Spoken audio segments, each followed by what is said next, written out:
नमस्कार मित्रांनो, welcome to the channel U academy. माझं नाव आहे उदय. आज मी तुम्हाला बुद्धिमत्ता चाचणीवरील एक पझल सोडवून दाखवणार आहोत. तर बघा, बुद्धिमत्तामध्ये पझल येतात, त्याच्यापैकी सिटिंग अरेंजमेंट म्हणजेच बैठक व्यवस्था हा खूप महत्वाचा टॉपिक आहे. त्याच्यावर मी एक पझल घेतलेला आहे. बघा मित्रांनो, इथं दिलंय की 8 मित्र A to H वर्तुळाकार टेबलाभोवती केंद्राकडे तोंड करून बसले आहेत. ठीक आहे, 8 लोक आहे, त्यांचं ग्रुप दिलाय, त्यांचं नाव दिलंय ABCDEFG आणि H असे 8 लोक आहे. त्याचे 4 कंडिशन आहे की बी हा G व D यांच्यामध्ये बसलेला आहे. सेकंड कंडिशन आहे H हा B च्या उजवीकडे तिसरा व A च्या डावीकडे दुसरा बसलेला आहे. C हा A व G यांच्या दरम्यान बसलेला आहे.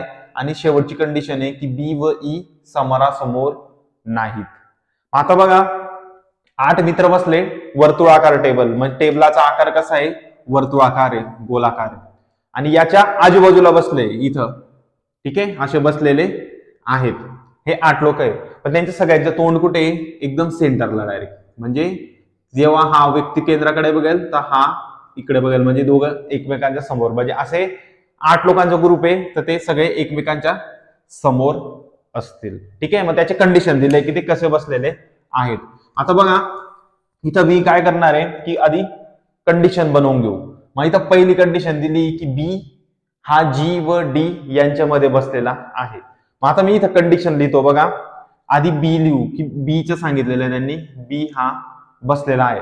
बीच्या आजूबाजूला म्हणजे G आणि D बसलेला आहे. मग कसे दाखवायची की समजा या ठिकाणी G बसलेला आहे आणि या ठिकाणी D बसलेला आहे.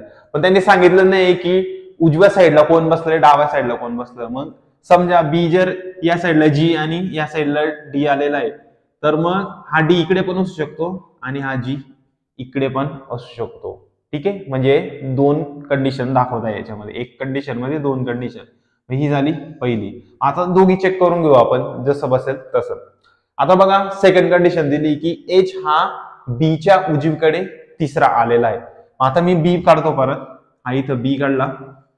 आता B च्या उजवीकडे तिसरा म्हणजे मग B ची उजवी साईड ही झाली, तर मग पहिला व्यक्ती, दुसरा व्यक्ती आणि तिसरा व्यक्ती कोण आहे, H बसलेला आहे. मग B च्या उजवीकडे तिसरा H आहे, मग 1 2 3 उजवी साईड. व A च्या डावीकडे दुसरा, मग A च्या डावीकडे दुसरा कोण आहे, H आहे.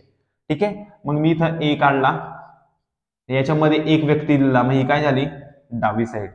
बरोबर. B च्या उजव्या साईडला तिसरा H आणि A च्या डाव्या साईडला दुसरा H. बरोबर कंडिशन आलेली आहे. मग याला मी हायलाइट करून घेतो. ठीक आहे, आता झाली तिसरी कंडिशन. बघा, C हा A व G यांच्या दरम्यान बसलेला आहे, म्हणजे याचप्रमाणे. मग B जर या ठिकाणी घेतला की C, ठीक आहे, हा झाला C. मग C च्या आजूबाजूला A आणि G बसले, मग इथं A घेतला, इथं G घेतला. आता इथं पण सांगितलं नाही डाव्या साईडला कोण, उजव्या साईडला कोण. मग आता इथं 2 कंडिशन बनवू. हा C परत घेऊ. परत आता इथं A बसला होता, याच्या जागेवर G बसू शकतो आणि या साईडला A बसू शकतो. म्हणजे इथं पण 2 कंडिशन दिसत आहे ना आपल्याला, कारण त्यांनी मेन्शन केलेलं नाही की डाव्या साईडला कोण बसणार, उजव्या साईडला कोण बसणार. आता शेवटची कंडिशन आहे B व E समोरासमोर नाहीत, एकमेकांच्या समोर येणार नाहीत. मग आता मी काय करतो, B आणि इथं बाण दाखवतो, या ठिकाणी E दाखवतो. ठीक आहे, B आणि E समोरासमोर नाहीत म्हणून इथं नाहीचे चिन्ह म्हणजे कट केलेलं आहे मी. हे 4 कंडिशन बनवून गेलेल्या आहेत.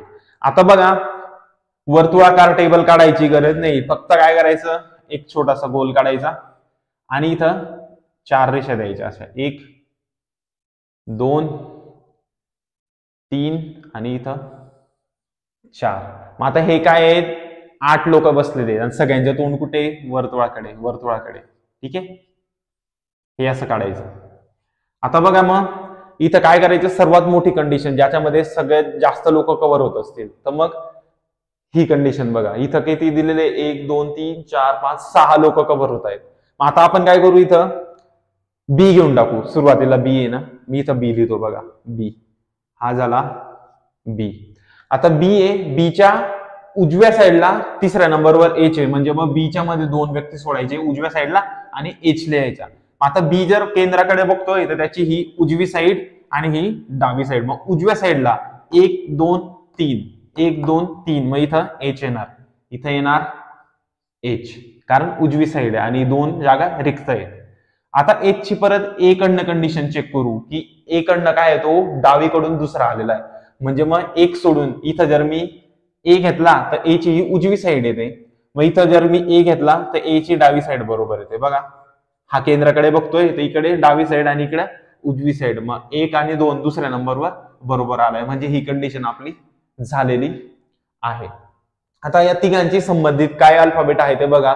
मग इथं एच आणि ए बद्दल तर काय दिलं नाही, इथं ए दिलेला आहे. ठीक आहे, मग ए दिलेला आहे, इथं पण ए आलेला आहे. आता मी काय करतो, ए ए जोडून बघतो. मी इथं काय दिलं आहे, ए आणि जी यांच्यामध्ये सी आलेला आहे.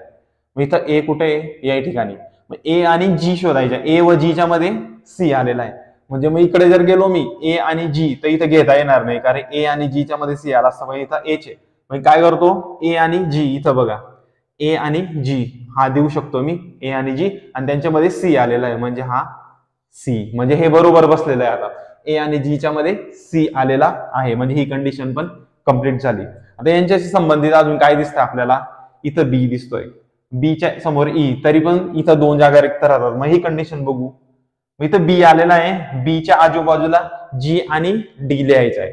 आता बी इथं दिसतोय, इथं बी च्या एका साईडला जी आहे, दुसऱ्या साईडला डी लिहायचं आहे. मग इथं बघा एका साईडला जी, दुसऱ्या साईडला लिहिला मी डी. करेक्ट, म्हणजे ही कंडिशन पण बरोबर बसलेली आहे. आता काय करतो, शेवटची उरलेली कंडिशन म्हणजे बी च्या समोर ई बसलेला नाहीये. आता बी च्या समोर ही जागा होती, मग इथं जर ई बसणार नाही तर इथं एकच जागा उरेल ई साठी, मग ती इथं लिहितो. ही झाली ई ची जागा. मग आता उरलेला जो अल्फाबेट असेल 8 पैकी तो इथं लिहू. मग इथं बघा A B C D E F G आणि एच. मग हे पझल आपलं पूर्ण झालेलं आहे. आय होप की तुम्हाला पूर्णपणे समजलेलं असेल. धन्यवाद मित्रांनो.